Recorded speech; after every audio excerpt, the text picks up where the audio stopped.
สบายดีวัยรุ่นเมากาวทุกคนเมื่อนี้เฮามายกจักรเราทุกคนเดี๋ยวพาไปติดตามรับชมกันเลยจักรยาวจะยกจักรใหญ่เติบทุกคนจักรปั้นไฟเนาะอันตรายเติบเลยทุกคนนะยกไปได้ขึ้นได้นี่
เรียบร้อยนะทุกคนเดี๋ยวไปห้าบนเอาลงไปนี่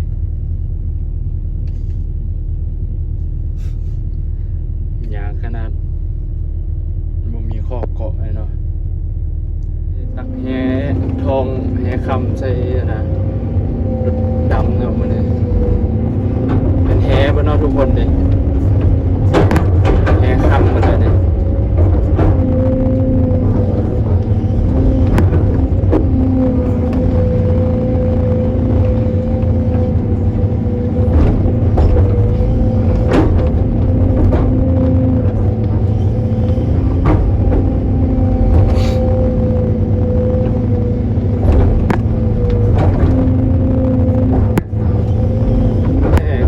คำล้วนๆ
อย่างเดียวคนเสียงดินถล่มลงมา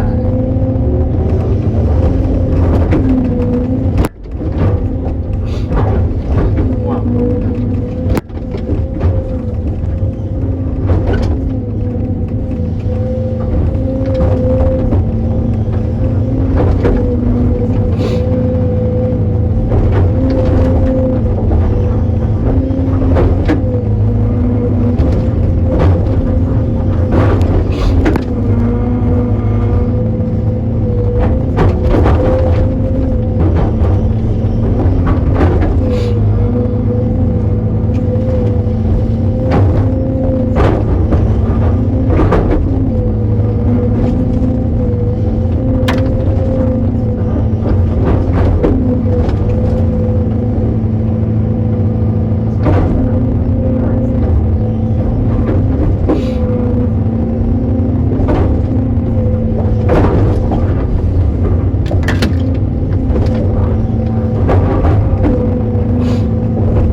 ไปเดินทุกคนขับมันเลยเอาไม้บ้างไกลๆเลยเนี่ยเอาไปใช้น้ำยาจับน้ำยาออก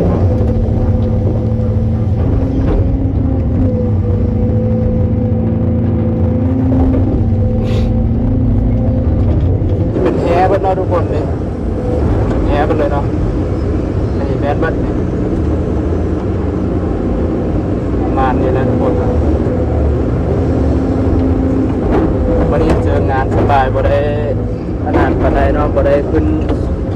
ตัดทางอยู่ปู่ปกติเราไปพูดแล้วทุกคนงานปกติทุกคนฟังนั่นเนาะเป็นไว้ปู่ตนัดทุกคนไปตัดทางตามทางไปเนาะก่อนคลิปที่ผ่านมาอะไรค่าตั้งกล้องก็บ่มีบ่ค่อยมีเวลาถ่ายมีคนมาก็ให้ก็จะจับให้ใครแน่เนาะ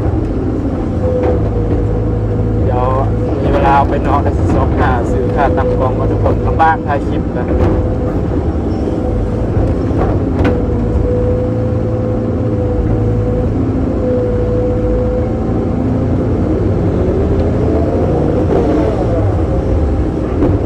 งานสบายนั่งหารถดามมาดิ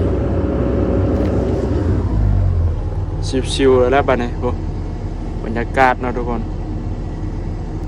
อ้อมหอบ